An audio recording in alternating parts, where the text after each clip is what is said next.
Apocalypse के आने से पहले आपके सामने तीन चॉइस रखी गई हैं। आप किसे चुनेंगे? पहला, अनलिमिटेड फूड और ड्रिंक्स की सप्लाई। दूसरा, इन्फिनिट एमओ वाली एक गोल्डन डेजर्ट ईगल। तीसरा, एक हेयर स्प्रे की कैन जो खत्म होने तक आपको बेहद गॉर्जियस बना दे। मुझे पहले से ही पता है कि ठीक 3 घंटे में फ्रोजन अपोकैलिप्स दस्तक देने वाला है। इंसानों के रहने के हालात तेजी से बिगड़ने वाले हैं। ज़ॉम्बी वायरस फैलने ही वाला है। कानून और व्यवस्था धीरे धीरे पूरी तरह खत्म हो जाएगी। इस एपोकैलिप्स में खाने की कमी सबसे बड़ा मुद्दा होगी। मैंने बिना दोबारा सोचे ऑप्शन 1 चुन लिया। Selection confirmed. होस्ट को अनलिमिटेड फूड सप्लाई दी गई है। मेरे अंदर एक्साइटमेंट की एक लहर दौड़ गई। मैंने मन ही मन सोचा, मुझे एक कोक दो, कम बर्फ के साथ। मुझे थोड़ी प्यास लगी है। पलक झपकते ही मेरे हाथ में एक एकदम ठंडी चिल्ड कोक आ गई। मैं अपनी खुशी रोक नहीं पा रहा था। ये सच में असली है। परफेक्ट। एपोकैलिप्स आ रहा है। सर्वाइवल के नियम बदलने वाले हैं। वो जिल्लत भरे दिन अब मुझे दोबारा कभी नहीं झेलने पड़ेंगे। अब जिंदगी अलग तरह से जीने का वक्त आ गया है। आज से मैं सिर्फ बीफ खाऊंगा। सिस्टम, मुझे 10 और स्क्यूर्स दो। मैं बीफ स्क्यूर्स चबा ही रहा था कि तभी मेरी गर्लफ्रेंड का मैसेज आया। मैंने अपना ग्रेड स्कूल एंट्रेंस एग्जाम पास कर लिया है। मुझे कुछ चीज़ें साफ करनी है। चलो ब्रेकअप कर लेते हैं। तुम भी ये बात अच्छी तरह जानते हो कि अब हमारा लीग एक जैसा नहीं रहा। तुम महीने के सिर्फ 3,000 कमाने वाले एक मामूली वर्कर हो, जबकि मैं एक ग्रेड स्टूडेंट बनने जा रही हूँ। मेरा फ्यूचर ब्राइट है। मुझे पता है कि ये बेरहम लग रहा है, और मुझे ये भी याद है कि तुमने मेरी पढ़ाई के इन सालों में मेरा साथ दिया है, लेकिन मैंने भी अपनी जवानी के कई साल इस रिश्ते को दिए हैं। अब हमारा हिसाब बराबर हुआ। मुझसे दोबारा कांटेक्ट मत करना। ये रिश्ता यहीं खत्म होता है। मैं उन ठंडे और रूखे शब्दों को एकटक देखता रहा। मेरे सीने में एक तेज चुभन हुई, लेकिन फिर वो गायब हो गई। मैं जोर से हंसा। हाँ लूना, तुम इस बात पर बहुत पछताओगी। सिस्टम की आवाज फिर गूंजी। होस्ट का सर्वाइवल पक्का करने के लिए सिस्टम हर रोज आधी रात को डेली चेक इन का मौका देगा। ऑप्शंस में वेपन्स, सप्लाईज, फिजिकल एनहांसमेंट्स और बहुत कुछ शामिल हो सकता है। होस्ट हर दिन एक रिवॉर्ड चुन सकता है। पहली बार मैं वाकई एपोकैलिप्स का इंतजार कर रहा हूँ। पुरानी दुनिया में कोई नहीं था, लेकिन आने वाली इस दुनिया में मैं सब कुछ बदल कर रख दूंगा। यही सोचते हुए मैं अपने इलेक्ट्रिक स्कूटर पर सवार हुआ और अपने रेंटल की तरफ चल दिया। लिफ्ट का इंतजार करते वक्त नफरत से भरी एक आवाज हवा में गूंजी। हे वर्कर, पीछे हटो, तुम में से पसीने की बदबू आ रही है। मैं पीछे मुड़ा। ये सोफी थी, जो अपनी बैंक यूनिफॉर्म में थी। उसने अपनी नाक पर हाथ रखा हुआ था और मुझे ऐसे घूर रही थी जैसे मैं कोई कचरा हूं। सोफी मेरी पड़ोसी है। मैं 501 में रहता हूं, और वो और उसका नया पति वेड 502 में रहते हैं। उनकी शादी को अभी 1 ही महीना हुआ है। उस दिन मैंने सफ़ेद वेडिंग गाउन में उसकी एक झलक देखी थी। सच कहूं तो वो बेहद स्टनिंग थी। लुक्स और फिगर के मामले में उसे 100 में से आसानी से 90 दिए जा सकते हैं। मेरी एक्स गर्लफ्रेंड से तो वो कहीं ज़्यादा बेहतर थी, जिसने अभी मुझे डंप किया है। उसे अभी इस हाल में देखकर मेरे चेहरे पर एक गहरी और सोची समझी मुस्कान आ गई। सोफी की भौहें तन गईं। उसका सब्र जवाब दे रहा था। ऐसे ही घूरते रहे तो मैं तुम्हारी आंखें निकाल लूंगी। आज का दिन बहुत लंबा रहा है। आखिरी चीज जो मुझे चाहिए वो है तुम्हारे जैसे इंसान की वजह से दम घुटना। कितनी बुरी किस्मत है। उसका पति वेड एक कंपनी में एग्जीक्यूटिव है। वो दोनों खुद को समाज का एलिट समझते हैं और मेरे जैसे वर्कर को दिल से नीचा दिखाते हैं। लिफ्ट आई। मैं अंदर चला गया। सोफी ने साफ तौर पर अगली लिफ्ट का इंतजार करने का फैसला किया। दरवाजे बंद होने से ठीक पहले मैंने ठंडे लहजे में कहा, अगर भूख लगे तो याद रखना कि आज रात मुझसे आकर मिल लेना। दरवाजे बंद होते ही सोफी को एक सिहरन महसूस हुई, जिसके तुरंत बाद उसे गुस्सा आ गया। वो खुद को समझता क्या है? उसके पास खाने के लिए जाऊं? उसका दिमाग जरूर खराब हो गया है। वापस अपने कमरे में आकर मैंने वार्डरोब खंगालना शुरू किया। फ्रोजन अपोकलिप्स बस आने ही वाला है। मुझे सबसे पहले अपने डाउन जैकेट्स और मोटे कंबल बाहर निकालने होंगे। दरवाजे पर एक तेज और लगातार दस्तक हुई। बाहर से सोफी की आवाज आई। हे वर्कर, अपनी बात का मतलब समझाओ। अभी जो तुमने कहा उसका क्या मतलब था? बाहर निकलो। अंदर छुपकर खामोश मत बैठो। मुझे पता है तुम घर पे हो। हंगामा सुनकर उसके पति वेड ने दरवाजा खोला। सोफी, ये क्या हो रहा है? तुम इस वर्कर के दरवाजे पर क्यों चिल्ला रही हो? हनी, इस नीच इंसान की हिम्मत देखो, ये मुझ पर डोरे डाल रहा था। मैं चाहती हूँ कि इसे इस बिल्डिंग से बाहर निकाल दिया जाए, तो ये लड़का पंगे ले रहा है। फिक्र मत करो डार्लिंग, मैं देख लूंगा कि। वेड ने अपना सेंटेंस पूरा नहीं किया। उसने ऊपर देखा। मेरी ठंडी और सख्त नज़रों से उसकी नज़रें मिली, और उसकी सारी बहादुरी वहीं ढेर हो गई। वो दिखने में थोड़ा कमज़ोर था, जबकि मैंने सालों तक फिजिकल लेबर किया है। मेरा शरीर पूरी तरह सॉलिड है। अगर बात हाथापाई तक आती तो नतीजा साफ था। वेड ने फौरन अपना रुख बदला और एक घबराई हुई मुस्कान दी। हाँ, तुम वापस आ गए। काम का लंबा दिन रहा होगा, थोड़ा रेस्ट करो, सोफी चिल्लाई। तुम पीछे क्यों हट रहे हो? क्या तुमने नहीं देखा कि उसने अभी मुझे कैसे देखा? क्या तुम वाकई इससे डर गए हो? हनी, तुम गलत समझ रही हो, मैं डर नहीं रहा।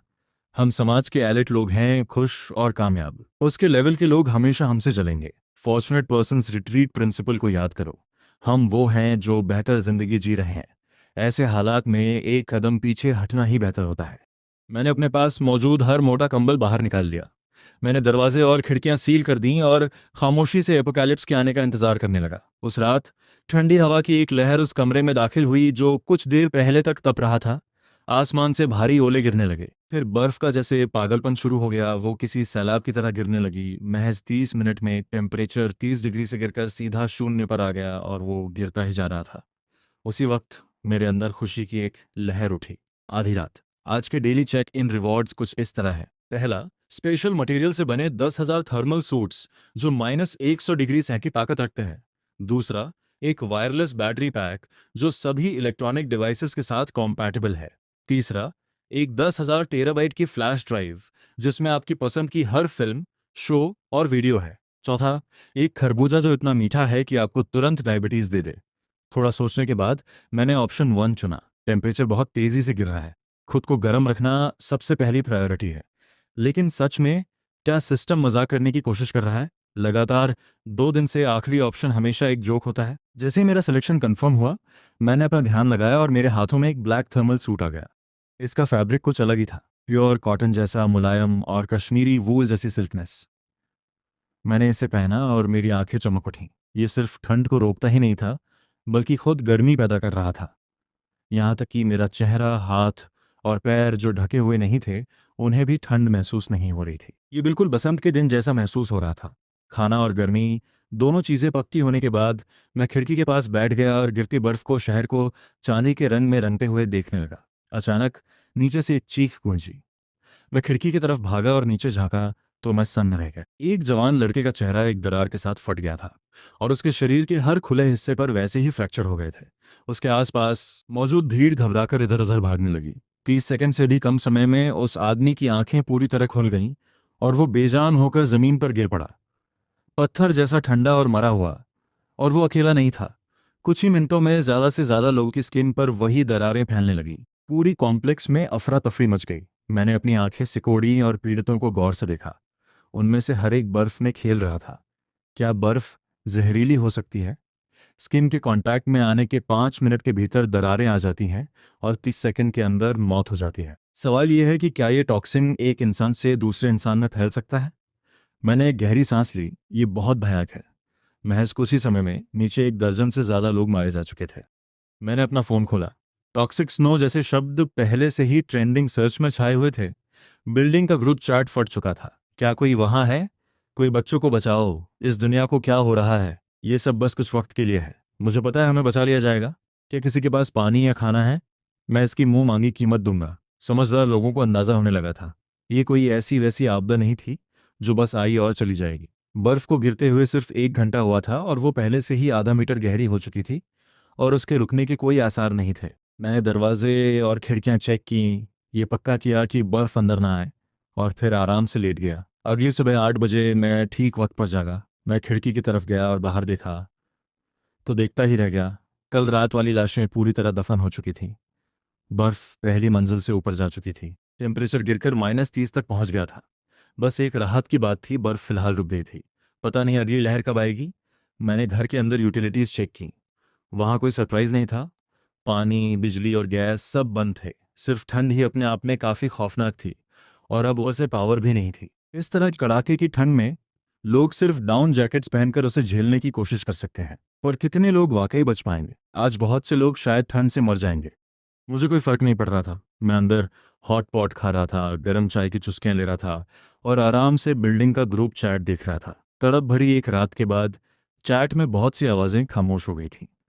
जहर का असर था या ठंड, कहना मुश्किल है। बस कुछ बिखरे हुए मदद के मैसेज बचे थे और कोई उनका जवाब नहीं दे रहा था। मैंने पूरा दिन घर के अंदर बिताया। आधी रात फिर हुई। अगले चेक इन का वक्त। आज के ऑप्शंस। पहला, इन्फिनिट एमओ वाली एक गोल्डन डेजर्ट ईगल। दूसरा, पावर लेवल में 5 की बढ़ोतरी। तीसरा, एक रिक्लाइनिंग स्लेज जो बिना किसी रुकावट के बर्फ पर फिसलती है। चौथा, एक कार्बोनेटेड ड्रिंक जिससे आपकी डकारें कभी खत्म ना हो। चौथा ऑप्शन अब भी पूरी तरह बकवास था। मुझे वो गोल्डन डेजर्ट ईगल चाहिए थी, लेकिन मैंने ऑप्शन 2 चुना।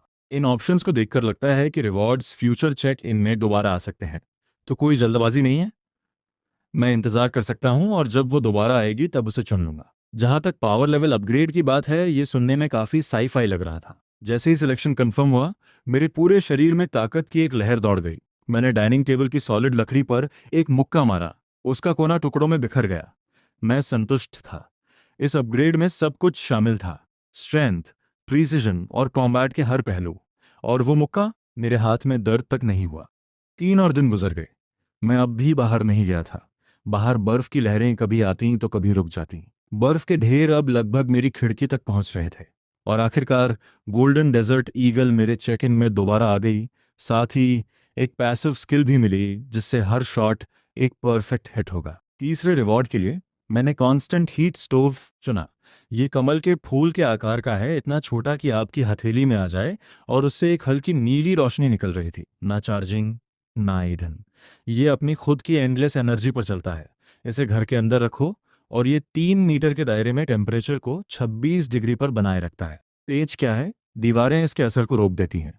लेकिन जब आपके पास ऐसे 10,000 हों तो कमरे में जगह जगह कुछ स्टोव्स रख देने से काम बन जाता है। मैं थोड़ा हैरान रह गया। क्या इस चीज़ ने मेरे थर्मल सूट को बेकार बना दिया है? खैर, अच्छी बात यह है कि अब मैं घर पर कम से कम नहा सकता हूँ। अनलिमिटेड फूड सप्लाई जो मैंने पहले दिन चुनी थी उसमें गर्म पानी पहले से शामिल था, तो वो मसला हल हो गया। मेरे फ़ोन में अभी भी थोड़ी सी बैटरी बची थी। मैंने बिल्डिंग चैट में देखा कि कोई सुझाव दे रहा है कि लोग सामान की अदला बदली के लिए अंडरग्राउंड पार्किंग लॉट में आए। ये वाकई एक स्मार्ट आइडिया था। पार्किंग लॉट बाहर से जुड़ा हुआ है, लेकिन उसके सारे एंट्रेंस बर्फ के नीचे दबे हुए हैं। हर बिल्डिंग इमरजेंसी स्टेयरवेल के जरिए वहां पहुंच सकती है। सारा दिन अंदर बैठकर खाते रहना बोरियत भरा हो रहा था।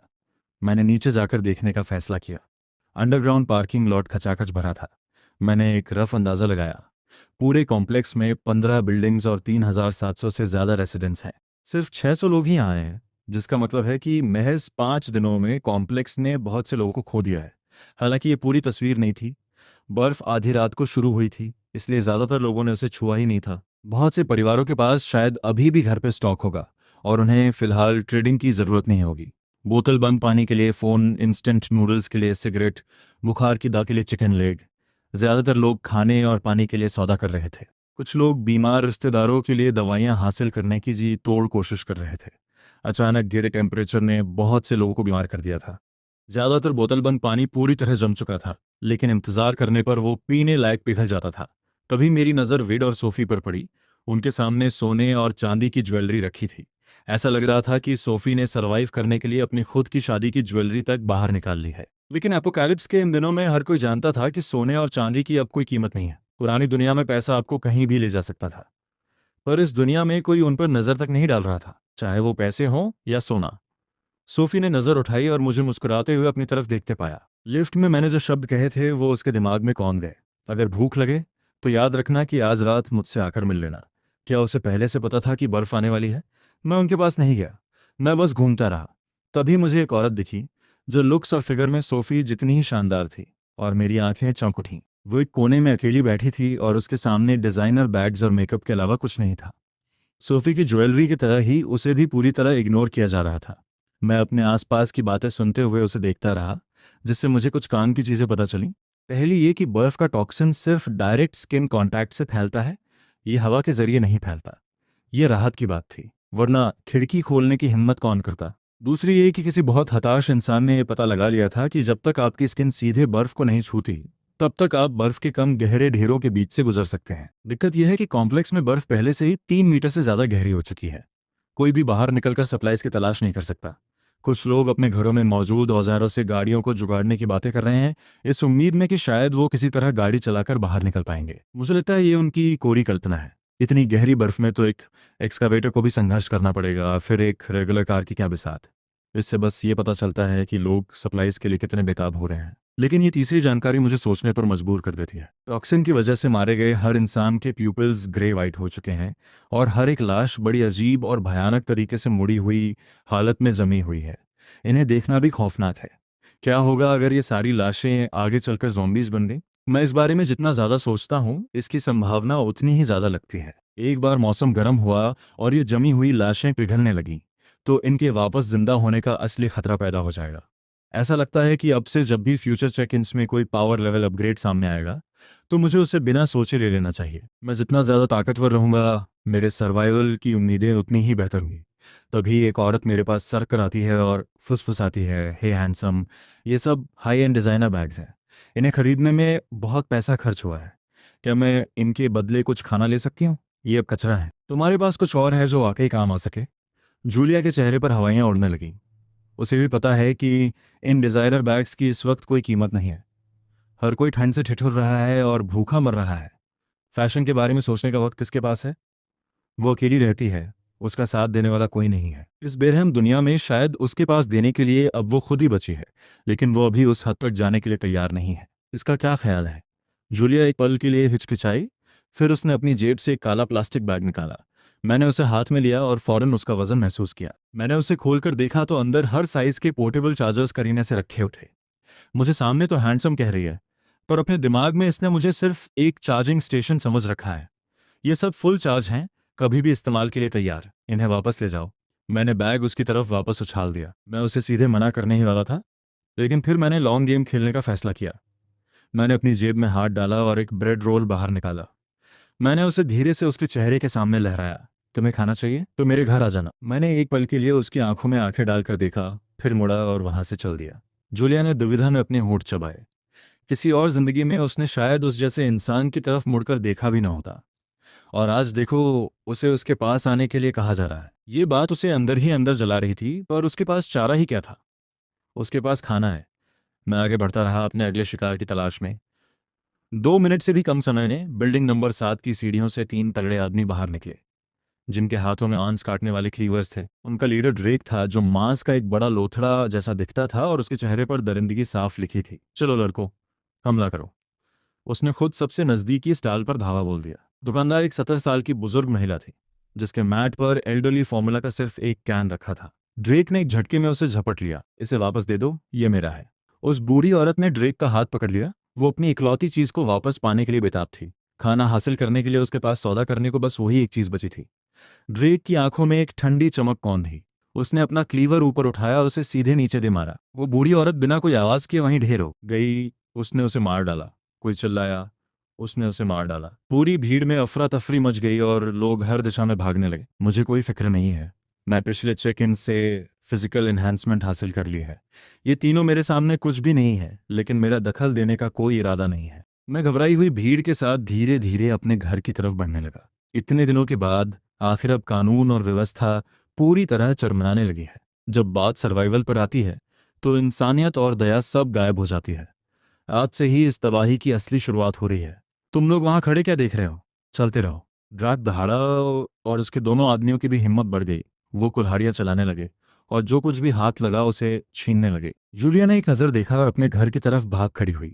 उसने जमीन पर पड़े अपने डिजाइनर बैग्स उठाने की जहमत तक नहीं की, और उसका ध्यान इस पर भी नहीं गया कि उसकी जेब से उसका आईडी कार्ड नीचे गिर गया है। वैड ने सोफी का हाथ पकड़ा और दौड़ने लगा, लेकिन दो ऐसे लोग जिन्होंने जिंदगी में कभी लड़ाई नहीं की थी, वो बहुत जल्दी नीचे गिर गए। हनी, हनी। सोफी के पैर जवाब दे चुके थे। वो खड़ी नहीं हो पा रही थी। उठो। वेड ने उसे उठाने की कोशिश की, लेकिन वो खुद इतना भूखा था कि उसमें जान ही नहीं बची थी। उसने ड्रेक को अपनी तरफ कुल्हाड़ी लिए आते देखा और चिल्लाया, ये रुको जान, मैं किसी को मदद के लिए ढूंढ कर लाता हूं।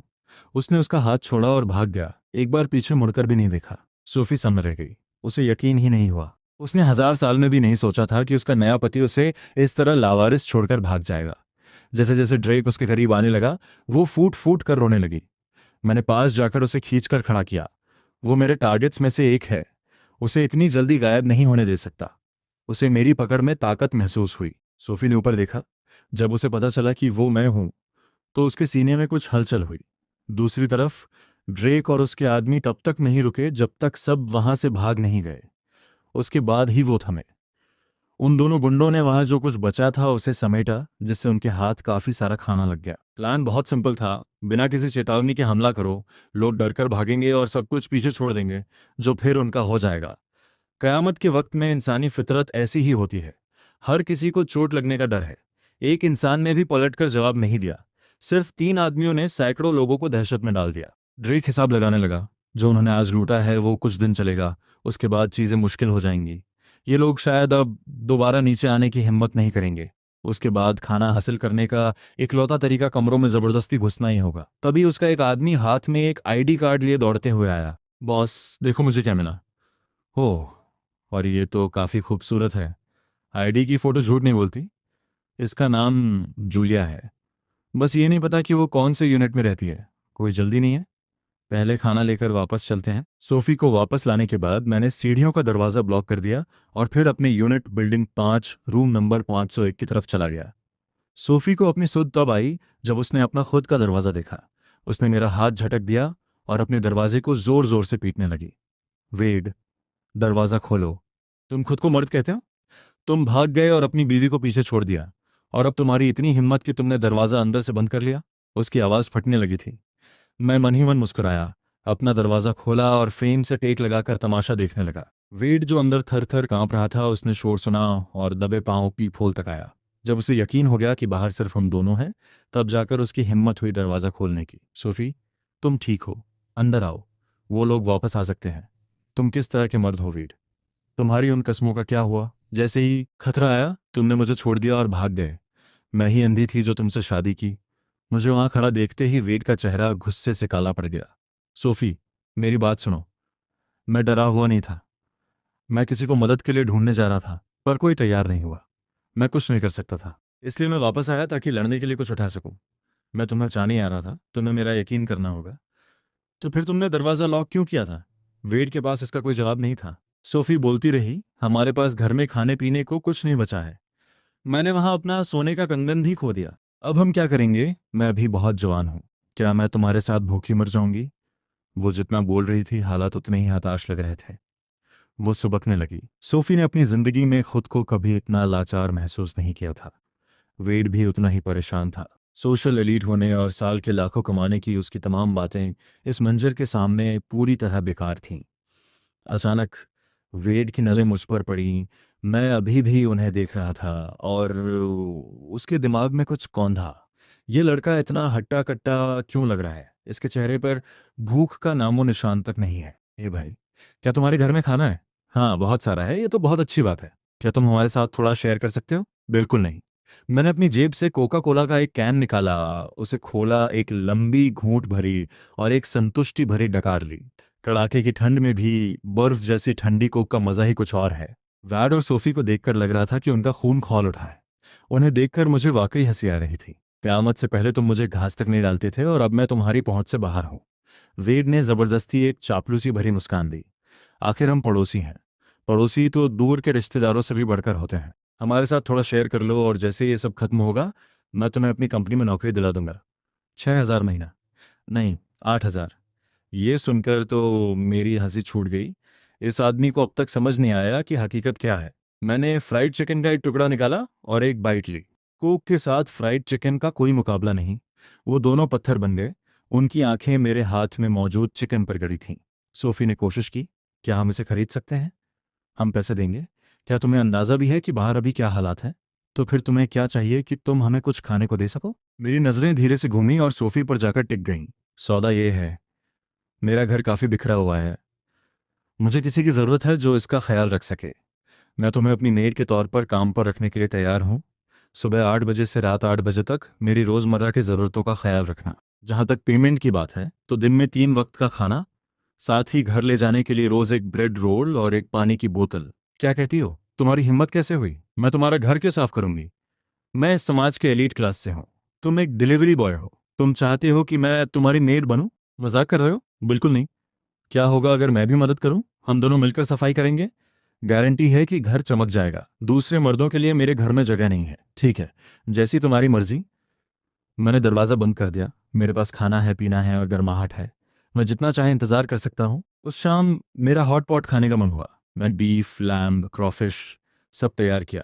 पड़ोस में 502 में वेड और सोफी सन्नाटे में बैठे थे। उनके घर में खाने लायक जो कुछ था वो बहुत पहले ख़त्म हो चुका था। उन्हें इतनी भूख लगी थी कि नींद भी नहीं आ रही थी। क्या क्या ये हॉट पॉट की खुशबू है? क्या मैं इतना भूखा हूं कि मुझे भ्रम हो रहा है? उन्होंने एक दूसरे को देखा। उनके पेट पीठ से लग चुके थे। और उस खुशबू ने उनके पेट में मरोड़ पैदा कर दी। ये बर्दाश्त से बाहर था। वेड ने धीरे से दरवाज़ा खोला और कंफर्म किया कि खुशबू मेरे ही घर से आ रही थी, और उसका दिमाग चलने लगा। हनी, शायद तुम्हें जाकर उसकी मदद कर देनी चाहिए। वेड, क्या तुम सुन रहे हो? तुम क्या कह रहे हो? आज दोपहर तुमने अपनी जान बचाने के लिए मुझे छोड़ दिया था, और अब तुम चाहते हो कि मैं रात के वक्त एक दूसरे मर्द के घर में अकेली जाऊं? सोफी, शांत हो जाओ। तुम बस सफाई में मदद करोगी। अगर उसने कुछ भी करने की कोशिश की तो तुम चिल्लाना, और मैं तुम्हारी आवाज़ सुनते ही तुम्हें बचाने के लिए दौड़ पड़ूंगा। सोफी में अब बहस करने की ताकत नहीं बची थी। उसके दिल में जो ठंडक थी वो बाहर की हवा से भी ज़्यादा ठंडी थी। वो सोचने लगी, उसके पास स्टेटस था, तहजीब थी, प्यार था। उनके आसपास के हर कोई उसे एक परफेक्ट पति कहता था। लेकिन जब वाकई मुसीबत आई तो उसने देख लिया कि वेड असल में क्या है, एक बुज़दिल बेरहम इंसान जो खाने के एक निवाले के लिए अपनी पत्नी की कुर्बानी दे सकता है और उसे हमेशा अपनी झूठी दलीलों में लपेट देता है। सोफी के चेहरे के हाव भाव देखकर वेड सफाई देने लगा। सोफी, मेरा वो मतलब नहीं था। मेरा यकीन करो। याद है मैंने क्या कहा था? किस्मत वाले इंसान का पीछे हटने का सिद्धांत। हम खुशकिस्मत हैं, हमें बस एक छोटा सा कदम पीछे हटाना है। एक कदम पीछे? तुम अपनी बीवी को घर से बाहर भेज रहे हो? क्या यही तुम्हारा पीछे हटना है? ये नाटक बंद करो, तुम एक डरपोक हो। अगर तुम में जरा भी हिम्मत होती तो तुम बाहर जाकर खाना लेकर आते, बजाय यहाँ खड़े होकर मुझे लेक्चर देने के। ऐसी बात नहीं है आनी, बस मुझे समझाने दो। जरूरत नहीं है, मैं उसके पास जा रही हूँ। वेड ने उसे रोकने के लिए हाथ बढ़ाया, फिर हाथ नीचे गिरा लिया। सोफी ने देख लिया कि उसका उसे रोकने का कोई इरादा नहीं था। उसका दिल पूरी तरह पत्थर हो गया। मैं अंदर मांस के टुकड़ों का लुत्फ उठा रहा था और उसे ठंडी बियर के साथ गले से नीचे उतार रहा था। दरवाजे पर दस्तक हुई। मैंने पीप होल से देखा। सोफी। मेरे चेहरे पर एक शांत और रहस्यमय मुस्कान आ गई। मैंने दरवाज़ा खोला। मैं तुम्हारी मेड बनने के लिए तैयार हूँ। हॉट पॉट की तेज खुशबू उसके चेहरे से टकराई और धीरे धीरे उसने उसके जमे हुए दिल को पिघला दिया। शायद इस आदमी के पीछे चलना ही बचने का एक रास्ता है। कम से कम वो जिंदा तो रहेगी। लेकिन कितनी अजीब बात है, बाहर जमा देने वाली ठंड है और इसने नाम मात्र के कपड़े पहने हैं। क्या ऐसे ठंड नहीं लगती? मैंने सोफी को देखा, फिर उसके पीछे खड़े वेड पर नजर डाली, जिसका चेहरा कश्मकश से भरा था, और उसकी तरफ एक ब्रेड रोल और पानी की बोतल उछाल दी। वेड ने उन्हें बड़ी हैरानी और खुशी से लपका और बिना एक पल गंवाए उन्हें फाड़ा और वहीं पर डटागट खा गया। अंदर आ जाओ। सोफी की नजरें लिविंग रूम में भाप छोड़ते हॉट पॉट पर पड़ी और वो खुद को और नहीं रोक पाई। उसने अंदर कदम रखा। सोफी, फिक्र मत करना, अगर कुछ भी हो तो बस आवाज लगा देना। दरवाजा उसके मुंह पर बंद हो गया। वेड की बात बीच में ही कट गई। जैसे ही सोफी ने अंदर कदम रखा वो ठिठक गई। ऐसा लग रहा था जैसे वो कड़ाके की ठंड से सीधे गर्मियों के मौसम में आ गई हो। यहाँ इतनी गर्मी कैसे है? बिजली तो कई दिनों से गुल है। मैंने 2 दिनों से कुछ नहीं खाया है। क्या मैं पहले कुछ खा सकती हूँ? मैंने एक ठंडी मुस्कान दी। इतनी जल्दी अपनी औकात भूल गई? मुझे मास्टर कहो। सोफी का गुस्सा भड़क उठा। वो पलटने ही वाली थी कि उसके पेट में एक तेज मरोड़ उठी। उसने वेड के बारे में सोचा, जिसने वो ब्रेड छीनी और उससे एक निवाला तक नहीं पूछा, और उसकी आंखें फिर से लाल हो गईं। वो एक एलीट है और अब उसे इस जैसे इंसान को मास्टर कहना पड़ेगा, पर उसके पास चारा ही क्या था? मास्टर। मैंने सिर हिलाया और उसकी तरफ एक कागज का टुकड़ा उछाल दिया। ये मेड कोड है, इसका पालन करना। सोफी ने उलझन में उसे उठाया, फिर उसकी आंखें फटी की फटी रह गईं। मेड कोड में लिखा था, नियम 1, मेड को ड्यूटी के दौरान हर वक्त निर्धारित मेड यूनिफॉर्म पहन होगी। उल्लंघन करने पर 1 दिन का सस्पेंशन मिलेगा। नियम 2, मास्टर की बात ही कानून है। पलटकर जवाब देने का मतलब है सीधा डिसमिसल। रूल नंबर 3, मेड को मालिक के वापस आने पर झुककर फॉर्मल बो के साथ उनका स्वागत करना होगा। नियमों का उल्लंघन होने पर 1 दिन का सस्पेंशन मिलेगा। ये तो हद है। ये मेरा अपमान है। मैं वापस जा रही हूँ। मैं ठंडी और स्थिर नजरों से उसे देखता हूँ और अपनी गोल्डन डेजर्ट ईगल निकालकर उसकी पीठ पर तान देता हूँ। जो सहयोग नहीं करेगा वो आज नहीं तो कल एक लायबिलिटी ही बनेगा। ऐसे लोगों को साथ रखने की कोई जरूरत नहीं है। सोफी दरवाजे तक पहुंचती है, पर उसके हाथ रुक जाते हैं। दरवाजे के बाहर इस जलते हुए चूल्हे की गर्मी से दूर वही हड्डियों को चीर देने वाली ठंड उसका इंतजार कर रही है। वो हार मान लेती है। वो वापस उस ठंडे अंधेरे अपार्टमेंट में नहीं जाना चाहती। उसे अपने उस निकम्मे पति का सामना नहीं करना। वो भूखों नहीं मरना चाहती। आखिरकार सोफी खुद को मना लेती है, घुटनों के बल बैठती है और कहती है, मास्टर, मुझसे गलती हो गई। जब तुमने यहाँ रुकने का फैसला कर ही लिया है तो रूल्स को ढंग से फॉलो करना। चूंकि ये तुम्हारी पहली गलती है, मैं इस बार तुम्हें छोड़ रहा हूँ। बस इंतजार कर बच्चे, मुझे बस एक मौका दे, फिर तुझे पता चलेगा कि मैं क्या कर सकती हूँ। 1 घंटे बाद मेरा पेट भरा हुआ है और मैं पूरी तरह संतुष्ट हूँ। मैं बाथरूम में गर्म पानी चला देता हूँ और सोफी को खुद साफ सफाई करने के लिए छोड़ देता हूँ। लिविंग रूम में वापस आकर मैं चैन की सांस लेता हूँ। आखिर इसे कहते हैं असली जिंदगी। बिल्डिंग 5 में अपनी साख के मुताबिक सोफी का स्वभाव बहुत कोमल है। वो लूना जैसी बिल्कुल नहीं है, जो मुझे हिकारत से देखती थी और लात मारकर बाहर निकाल देती थी। जो कुछ भी हुआ उसे याद करते हुए सोफी की आंखों में फिर से आंसू आने लगते हैं। पर वो खामोशी से मेज तक जाती है और हॉट पॉट का बचा हुआ एक एक दाना खा लेती है। पेट भरने का वो एहसास जो वो कब का भूल चुकी थी, आखिर वापस आता है। और उसके साथ ही उसका बचा कुचा विरोध भी पिघल जाता है। वो मेड कोड का अक्षर अक्षर पालन करती है, पूरा कमरा साफ करती है और फिर सोफा पर सिमट कर सो जाती है। उसने अपना मन बना लिया है। खाना, गर्मी, आराम, ये जगह किसी जन्नत से कम नहीं है। जहां तक गरिमा की बात है, सर्वाइवल के आगे सब बेकार है। जिंदा रहना ही सबसे बड़ी बात है। बस एक चीज उसे समझ नहीं आ रही, आखिर ये सारा खाना इसने कहाँ छिपा रखा है। किचन और फ्रिज दोनों खाली है, क्या बेडरूम में है? पर उसकी हिम्मत नहीं होती कि वो मेरे बेडरूम में कदम भी रखे। यहाँ इतना सुकून है कि वो इसे खोने का रिस्क नहीं ले सकती। रात के 12:10 रिवॉर्ड आता है। आज के डेली चेक इन ऑप्शंस हैं: 1 न्यूक्लियर पावर जनरेटर जो अनलिमिटेड एनर्जी देगा। 2 कॉम्बैट मेड फंक्शन अनलॉक होगा। 3 1000 हाई एक्सप्लोसिव ग्रेनेड्स। 4 सॉक्स की एक जोड़ी जिसमें कभी बदबू नहीं आएगी। ग्रेनेड्स का लालच तो है, पर अभी के हालात में एक हैंडगन ही काफ़ी है। ग्रेनेड्स अभी के लिए ज़्यादा हो जाएंगे, जब फिर से आएंगे तब देखूंगा। कॉम्बैट मेड, इसका क्या मतलब है? अपनी उत्सुकता शांत करने के लिए मैं ऑप्शन 2 चुनता हूँ। जैसे ही सिलेक्शन कंफर्म होता है, सिस्टम पैनल पर एक नया टैब आ जाता है। मैं उस पर टैप करता हूँ। सोफी की सारी इंफॉर्मेशन साफ दिखाई दे रही है। नाम Sophie, system rating 82, current level 1। Made set confirm हो गया। मैं अपनी ठुड्डी सहलाता हूँ, बाकी सब तो ठीक है। पर ये मेड सेट क्या चीज़ है? ये मैंने तो सीरी नहीं है। पक्का ये कोई सिस्टम आइटम होगा। मेड को लेवल अप करने का तरीका काफ़ी दिलचस्प है। आपको मेड एक्सपीरियंस पॉइंट्स जमा करने होते हैं और फुल होने पर लेवल बढ़ जाता है। एक मेड का मैक्सिमम लेवल होस्ट के लेवल से आधा ही हो सकता है, जिसका मतलब है सोफी अभी ज़्यादा से ज़्यादा लेवल 3 तक जा सकती है। सिस्टम से मिले 5 लेवल पावर बूस्ट ने पहले ही मेरे हर फिजिकल एट्रीब्यूट को एक नई ऊंचाई पर पहुंचा दिया है। जहां तक सोफी को लेवल अप करने की बात है, मुझे पूरा भरोसा है। उस रात वेड बिस्तर पर करवटें बदलता रहा। उसे नींद नहीं आ रही थी। दीवार के उस पार से आती आवाजें उसके दिमाग में बार बार गूंज रही थीं। वो गुस्सा करना चाहता है, पर उसकी हिम्मत नहीं होती। आखिर उसने ही तो अपनी पत्नी को दरवाजे के बाहर धक्का दिया था। अगली सुबह 8 बजे वेड आंखों के नीचे काले घेरे लिए मेरे दरवाजे पर आता है और खुद को दस्तक देने से रोक नहीं पाता। मैं नींद में डूबा हुआ दरवाजा खोलता हूँ। मैं बस ये देखने आया था कि सोफी कैसी है। वो पूरी रात यहीं थी। क्या उसे घर नहीं आना चाहिए? वैड को लिविंग रूम में अपनी पत्नी की एक झलक मिलती है, जिसने मेड यूनिफॉर्म पहनी हुई है। जलन और गुस्सा उसके अंदर फटने को तैयार है, पर वो उसे दबा लेता है। मैं अपना माथा पीटता हूँ। मैं भी कितना बदतमीज हूँ। वो वाकई बहुत काबिल है। उसने पूरा घर चमका दिया। मैं बहुत इम्प्रेस्ड हूँ। मैं सोफी की तरफ मुड़ता हूँ। तुम पूरी रात काम कर रही थी। तुम थक गई होगी, घर जाओ और आराम करो। किचन और बाथरूम अभी बाकी है। मैं आज वापस नहीं जा रही। बाहर बहुत ठंड है। नहीं, तुम्हें घर चलना चाहिए। मैं मन ही मन मुस्कुराता हूँ। उसके जवाब से मुझे बहुत खुशी हुई। वेड अंदर ही अंदर जल रहा है। वो सोफी को गुस्से से घूरता है, जैसे अभी आपा खो देगा। पर इससे पहले कि वो कुछ कहे, मैं उसकी तरफ एक ब्रेड रोल और पानी की एक बोतल उछाल देता हूँ। ये तुम्हारा आज का हिस्सा है, शुक्रिया। चूंकि सफाई पूरी नहीं हुई है, सोफी काम जारी रखेगी। मैं तुम दोनों को अकेले छोड़ता हूँ। देखा, तुम्हारा पति तुम्हारे लिए यहाँ नहीं आया था। वो तो खाने के लिए आया था। सोफी को एक टीस महसूस होती है, पर उतनी नहीं जितनी उसने सोची थी। ऐसा लगता है कि उसे यहाँ रहने की आदत होने लगी है।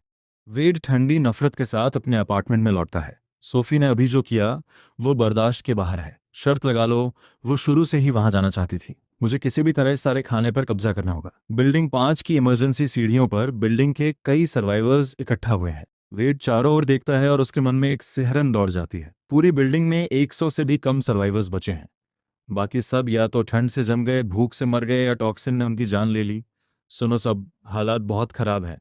मुझे लगता है हमें एकजुट होना होगा। कल पूरा कॉम्प्लेक्स पार्किंग लॉट में ट्रेडिंग के लिए इकट्ठा हुआ था और ड्रेक के आदमियों ने सबको लूट लिया। अब किसी की हिम्मत नहीं हो रही वहां जाने की और हालात बस बिगड़ने वाले हैं। इसलिए मैं प्रस्ताव करता हूं कि हम बचे हुए परिवार मिलकर एक अलायंस बनाएं, रिसोर्सेज साझा करें, एक दूसरे के हितों की रक्षा करें और मिलकर इस संकट का सामना करें। बड़ी बड़ी बातें बहुत हो गई। सब भूखे मर रहे हैं। जब कुछ है ही नहीं तो रिसोर्सेज कैसे बांटोगे? सबसे पहले हमें एक पेट्रोल टीम बनानी होगी। हर घर से एक हट्टा कट्टा इंसान पहली मंजिल के रूम 101 से शुरू करके हम घर घर जाएंगे। जिस भी यूनिट में कोई सर्वाइवर नहीं होगा, हम वहां का सब कुछ उठा लेंगे। ड्रेक के आदमी पहले ही लोगों को मार चुके हैं। हम यहाँ बैठकर मरने का इंतजार नहीं कर सकते। पार्किंग लॉट का सिक्योरिटी डोर उन्हें हमेशा के लिए नहीं रोक पाएगा। हम एक साथ ग्रुप में चलेंगे। अगर हमारा सामना ड्रेक से भी हुआ तो डरने की कोई बात नहीं है। वो 3 लोग हैं और हम 10 से ज़्यादा। क्या हमें वाकई डरना चाहिए? और जो मिलेगा उसे कैसे बांटेंगे? जो भी पेट्रोल टीम में शामिल होगा उनमें सामान बराबर बांटा जाएगा। पर मेरे घर में कोई हट्टा कट्टा इंसान नहीं है। मेरा पति शायद बाहर उस टॉक्सिन से मर गया। अब बस मैं और मेरी बेटी हैं। मैं सहमत हूँ, ये नाइंसाफ़ी है। मैं और मेरी पत्नी दोनों 60 साल के हैं। हम हिल भी नहीं सकते। हमारा क्या होगा? जो भी मिले कृपया सब में थोड़ा थोड़ा बांटें। बुजुर्गों का ख्याल पहले रखें। वेड की आंखों में एक क्रूर चमक आती है। निकम्मी बुढ़िया, सोचती है मुफ्त में खाने को मिलेगा। इससे पहले कि वो अपनी बात पूरी करता, एक अधेड़ उम्र का आदमी बीच में बोल पड़ा। किसे तुम्हारी परवाह है? हम वेड के प्लान के हिसाब से चलेंगे। जो काम करेगा वही खाएगा। अगर जिंदा रहना है तो लाइन में आ जाओ। अच्छा काम करोगे तो शायद मैं तुम्हारी तरफ कुछ फेंक दूं। अगर योगदान नहीं देना तो वो तुम्हारी समस्या है। वेड मन ही मन अपनी पीठ थपथपाता है, पर जैसे ही वो शब्द गूंजते हैं सीढ़ियों पर कोहराम मच जाता है। हर तरफ से इल्जामों की झड़ी लग जाती है। उस आदमी का चेहरा गुस्से से काला पड़ जाता है। बिना किसी चेतावनी के वो चिल्लाने वाली सबसे मुखर औरत का सिर पकड़ता है और उसे दीवार पर दे मारता है। 1 बार 2 बार, हर टक्कर के साथ खून के छींटे उड़ते हैं। सर्वाइवल का हफ्तों का दबाव अब हिंसा बनकर फूट रहा है। वो औरत को पीट पीट कर मार डालता है। वहां मौजूद हर कोई दहशत में जम जाता है। 1 दर्जन आदमी एक दूसरे को देखते हैं जैसे कोई अदृश्य जंजीर टूट गई हो। पेंडोरास बॉक्स खुल चुका है। भाइयों, सबको अपने कंट्रोल में ले लो। जो कन के हैं उन्हें रखो। जो सहयोग नहीं करेगा उसे बाहर फेंक दो। उन्हें अपनी रफ्तार धीमी मत करने दो। वेड दंग रह गया। बात यहां तक कैसे पहुंच गई? उसका प्लान तो एक पेट्रोल टीम बनेगा था ताकि उसका इस्तेमाल करके मुझ पर दबाव डाल सके, खाना छीन सके और अपनी पत्नी को वापस ले सके। उसने इस बात का गलत अंदाजा लगाया था कि लोग कितने गिर सकते हैं। वो डरपोक इंसान घबरा गया और लड़खड़ाते हुए अपने कमरे की तरफ भागा। मास्टर, ऐसा लग रहा है बाहर कुछ हो रहा है। क्या चल रहा है? उसकी फिक्र मत करो। तुम बस अपना काम करो। बाकी चीज से तुम्हारा कोई लेना देना नहीं है। बिल्डिंग 5 की सफाई शुरू हो चुकी थी, पर यह सिर्फ एक आदमी का काम नहीं था। ये उस चिंगारी जैसा था जिसने पूरे कॉम्प्लेक्स के मर्दों के अंदर की आग जला दी थी। हर दूसरी बिल्डिंग में आदमी गुट बनाकर खाने की तलाश में घर घर जाने लगे। पूरा कॉम्प्लेक्स तबाही के मंजर में बदल गया। बिल्डिंग 3 के रूम 403 में जूलिया रहती थी, जो एक सोलो स्टीमर थी। उसे स्नैक्स जमा करने की आदत थी, इसलिए उसके पास दूसरों से ज्यादा सामान था। इसी वजह से वो अपने पड़ोसियों से ज्यादा दिनों तक टिक पाई। पर अब जूलिया का वक्त खत्म होने वाला था। बिल्डिंग 3 का अपना एक स्क्वाड था। 20 से ज्यादा आदमी जो घर घर जा रहे थे। अंजाम साफ था। अपने पीप होल से जूलिया देखती है कि रूम 401 का दरवाजा तोड़ा जा रहा है। उसके पड़ोसी की चीखें उसके पूरे शरीर में सिहरन पैदा कर देती हैं। जूलिया जानती है कि वो उस कमरे वाली औरत से कहीं ज्यादा आकर्षक है, जिसका मतलब है कि अगर इन मर्दों ने उसे ढूंढ लिया तो उसका अंजाम और भी बुरा होगा। तभी उसे उस आदमी की याद आती है जिससे वो कल पार्किंग लॉट में मिली थी। उसने कहा था कि वो बिल्डिंग 5 के रूम 501 में है। उसे किसी भी तरह उस तक पहुंचना होगा। बाहर का शोर नजदीक आता जा रहा है। अगला दरवाजा उसी का है। जूलिया बालकनी की तरफ भागती है। किस्मत अच्छी है कि आज बर्फ नहीं गिर रही। वो सावधानी से खिड़की के फ्रेम से बर्फ हटाती है, उसे खोलती है और बाहर झुकती है। बिल्डिंग 3 और बिल्डिंग 5 ज्यादा दूर नहीं है, बस 20 मीटर का फासला है। और अपनी खिड़की से वो सीधे मेरी बालकनी देख सकती है। बिना सोचे समझे वो जो भी बोतलें और जार उसे मिलते हैं उन्हें बाहर फेंकने लगती है, ताकि मेरी खिड़की पर मारकर मेरा ध्यान खींच सके। और उसमें उतनी ताकत नहीं है और उसका निशाना भी बहुत बुरा है। वो बार बार फेंकती है पर हर बार चूक जाती है। घबराहट बढ़ती जा रही है। आखिरकार स्किन केयर लोशन की एक बोतल सीधे शीशे से टकराती है। शीशा टूटता तो नहीं, पर आवाज एकदम साफ गूंजती है। मैं सोफी को मेड कोड की बारीकियां समझा ही रहा था कि तभी मेरा ध्यान उस आवाज पर गया। मैं बालकनी में आता हूँ।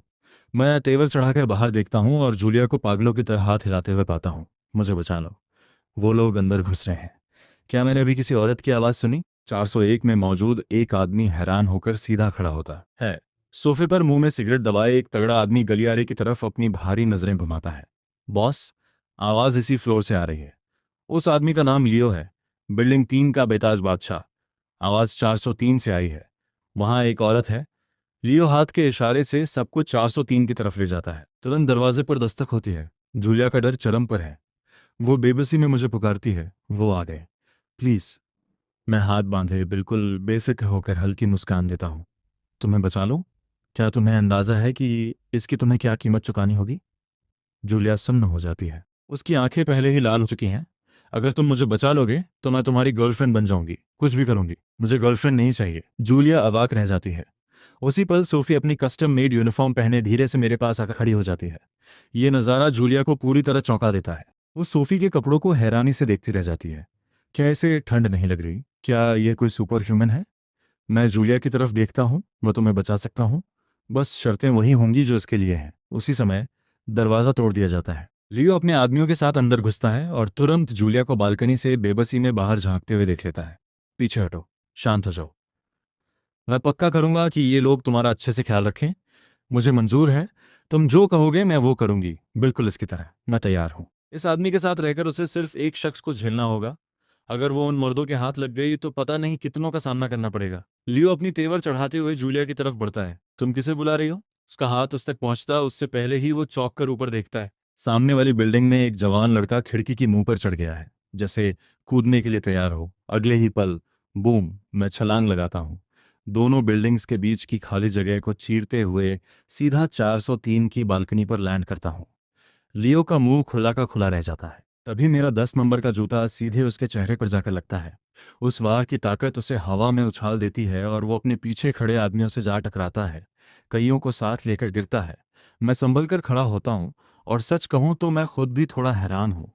लेवल 6 पर ही मैं इतना ताकतवर हो गया? मुझे बस एक गट फीलिंग आई थी कि मैं ये छलांग लगा सकता हूँ और मैंने वाकई कर दिखाया। सिस्टम कभी निराश नहीं करता। वो 20 मीटर से ज्यादा की दूरी थी।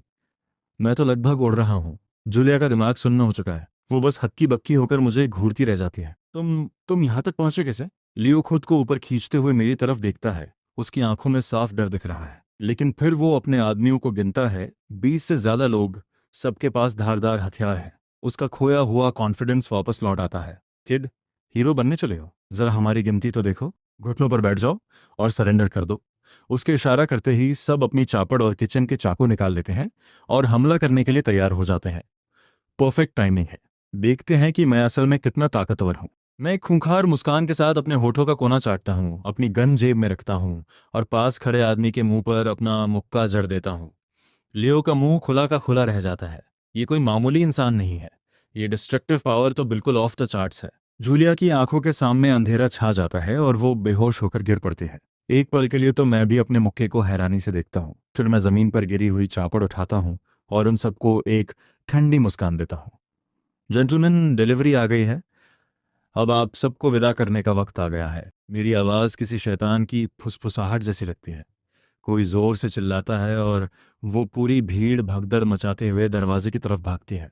लियो सबसे पहले बाहर निकलता है, लेकिन 20 से ज्यादा लोग जब एक साथ एक ही दरवाजे से निकलने की कोशिश करते हैं तो एग्जिट इतनी आसान नहीं होती। वहां पूरी तरह केओस मच चुका है।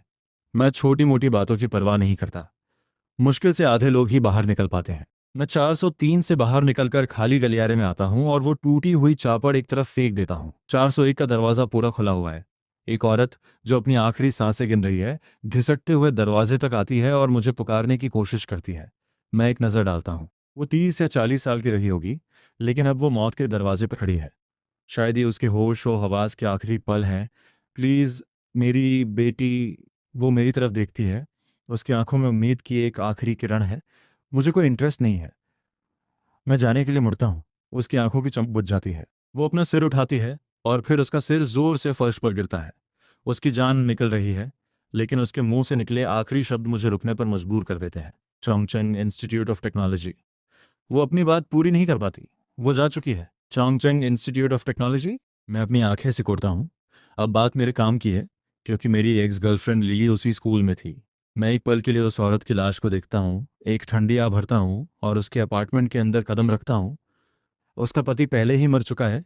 खून के तालाब में पड़ा उसकी आंखें फटी की फटी रह गई हैं। मुझे जल्दी ही एक फैमिली फोटो मिलती है जिसमें वो तीनों साथ हैं। मेरी आंखें चमक उठती हैं। बेटी वाकई बहुत खूबसूरत है। मुस्कुराते हुए उसके गालों पर दो छोटे डिंपल पड़ते हैं। पक्का कैंपस ब्यूटी मटेरियल है। मुझे उसका नाम भी पता चलता है। क्लोई, 19 साल, चांगचेंग इंस्टीट्यूट ऑफ टेक्नोलॉजी की मीडिया स्कूल की सेकेंड ईयर स्टूडेंट। अच्छा है। एक बार मैं यहाँ से निकल जाऊँ तो सीधा चांगचेंग इंस्टीट्यूट ऑफ टेक्नोलॉजी जाऊँगा। उम्मीद है कि वो अभी जिंदा होगी, और लिली, तुम्हारा भी जिंदा रहना ही तुम्हारे लिए बेहतर होगा।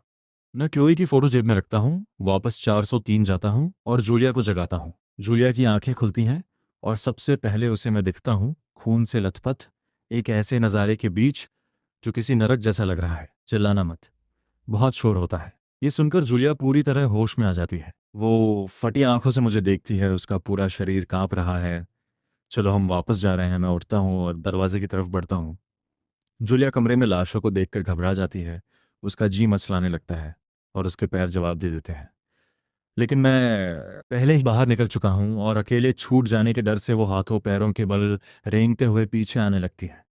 वो यहाँ रुक नहीं सकती, उसे मेरे पीछे आना ही होगा। इस बार मैं छलांग नहीं लगाता, मैं एक आम इंसान की तरह सीढ़ियों से नीचे जाता हूँ। मेरा प्लान अंडरग्राउंड पार्किंग लॉट से होकर निकलने का है। गलियारे में जूलिया की नज़र 401 वाली औरत पर पड़ती है और उसे गहरा दुख महसूस होता है। इस अपोकलिप्स में औरतों के पास सिर्फ दो ही रास्ते हैं, या तो किसी ताकतवर मर्द का सहारा ले लो या फिर भेड़ियों के झुंड का शिकार बन जाओ। तीसरा कोई ऑप्शन नहीं है। ये सोचकर जूलिया को सुकून मिलता है कि उसने मेरा साथ चुना। मेरे बिना उसका अंजाम भी उस औरत से भी बुरा होता। उसके अंदर कुछ बदल जाता है, उसके पैरों में जान आ जाती है और वो मेरी बराबरी करने के लिए तेज चलने लगती है। हम जैसे ही अंडरग्राउंड पार्किंग लॉट में कदम रखते हैं, हमें कुछ आवाज़ें सुनाई देती हैं। ये लोग मेरी सोच से कहीं ज़्यादा समझदार निकले। हर बिल्डिंग का अब अपना एक क्रू है। ड्रेक अपने माथे की चोट को सहला रहा है, उसकी हालत बहुत ख़राब है। वो अपने दो आदमियों के साथ दूसरी बिल्डिंग में गया था और वहाँ 10 से ज़्यादा लोगों ने उन पर काउंटर अटैक कर दिया। बड़ी मुश्किल से जान बचाकर निकला है। उसने कभी सोचा भी नहीं था कि उसकी अपनी करतूतें, सबसे पहले मारकाट और चोरी शुरू करना ही दूसरों के लिए मिसाल बन जाएंगी, जिससे अब वो खुद घिर गया है। बॉस, अब हम क्या करें? मुझे क्या पता। उसके पास कोई जवाब नहीं है। बिल्डिंग 7, उसकी अपनी बिल्डिंग, भी अब संगठित होने लगी है, जिसका मतलब है कि वो तीनों अब आसान निशाना है। जिन कुछ कहने ही वाला होता है कि उसे कदमों की आहट सुनाई देती है और वो झटके से मुड़ता है। कौन है वहाँ? बस यहाँ से गुजर रहा हूँ, मैंने उन्हें पहले ही देख लिया था। मैं शांति से जवाब देता हूँ। जूलिया उन्हें फौरन पहचान लेती है और मेरे पीछे छिप जाती है ताकि वो उसे देख न सकें। बस गुजर रहे हो? इस कॉम्प्लेक्स में हर कोई जानता है कि हम कौन हैं। तेरी हिम्मत तो देख। बॉस, ये तो वही आईडी कार्ड वाली औरत है, ये सच में वही है। ओह, क्या इत्तेफाक है। हम सारा दिन खाने की तलाश में भटकते रहे और देखो कितनी बड़ी ब्यूटी हमारे हाथ लग गई। आज का दिन इतना बुरा भी नहीं है। इतना कहकर वो तीनों हमें घेर लेते हैं। जूलिया डर के मारे मुझसे और चिपक जाती है। मुझसे छिप मत डार्लिंग। ड्रैक जूलिया के चेहरे की तरफ हाथ बढ़ाता है, जैसे कि मैं वहाँ खड़ा ही नहीं हूँ। मैं बिना किसी इमोशन के उसका हाथ झटक देता हूँ। अंधे हो क्या? यहाँ एक आदमी खड़ा है। हाथ की जलन से ड्रेक पीछे हटता है और पहली बार मुझे गौर से देखता है। मैं लंबा हूँ और मजबूत शरीर वाला हूँ, पर उन तीनों को इससे कोई फर्क नहीं पड़ता। जेन मेरे कपड़ों पर खून के धब्बे देखता है और उसे कुछ गड़बड़ लगती है, पर वो कुछ बोलता नहीं। उन्होंने खुद भी लोग मारे तो जाहिर है दूसरे भी मार सकते हैं। बच्चे, आज मेरा मूड अच्छा है, किसी को मारने का मन नहीं है। समझदारी दिखा, लड़की को हमारे हवाले कर और चुपचाप निकल जा, मैं जल्दी में हूँ। अगर मरने का शौक है तो मत कहना कि मैंने वार्न नहीं किया था। और तभी मैं हमला करता हूँ। एक के बाद एक 3 करारी चोटों की आवाज़ गूंजती है। ड्रेक और उसके आदमियों को दर्द महसूस होने में पूरा 1 सेकंड लगता है। फिर तीनों अपने घुटनों के बल गिर पड़ते हैं, अपने अंगों को पकड़े हुए पसीने से तरबतर। साले, ये चीटिंग है, बहुत दर्द हो रहा है। क्या मैं खत्म हो गया? जूलिया की आंखें चमक उठती हैं। ये सच में कमाल है। मैं उसकी तरफ मुड़ता हूँ और अपनी जेब से वो सुनहरी गोल्डन डेजर्ट ईगल निकालकर उसकी तरफ बढ़ाता हूँ। लो, इन्हें खत्म कर दो। जूलिया सुन्न पड़ जाती है। एक मुर्गी की गर्दन मरोड़ना अलग बात है, लेकिन 3 जिंदा इंसान। क्या ये सच कह रहे हैं? जल्दी करो, अगर मेरी मेड बनना है तो तुम्हें मारना सीखना होगा। मैं बेकार का बोझ नहीं पालता। मैं गन मजबूती से उसके हाथ में थमा देता हूँ। गोल्डन डेजर्ट ईगल उसकी उम्मीद से कहीं ज्यादा भारी है। उसकी हथेली से छूती ठंडी धातु उसे एक बात साफ कर देती है, ये कोई खिलौना नहीं है, ये एक असली गन है। निशाना साधो और ट्रिगर पर उंगली रखो। मैं उसे बड़े सब्र से समझाता हूँ। जूलिया हिचकिचाती है, लेकिन जब वो मेरी तीखी नजरों से मिलती है तो कुछ नहीं कहती। ड्रेक उस गन को अपनी तरफ तना हुआ देखकर उसे खिलौना समझता है और हंसने लगता है। किससे डरा रही है? मैं डरते हुए बड़ा नहीं हुआ हूं।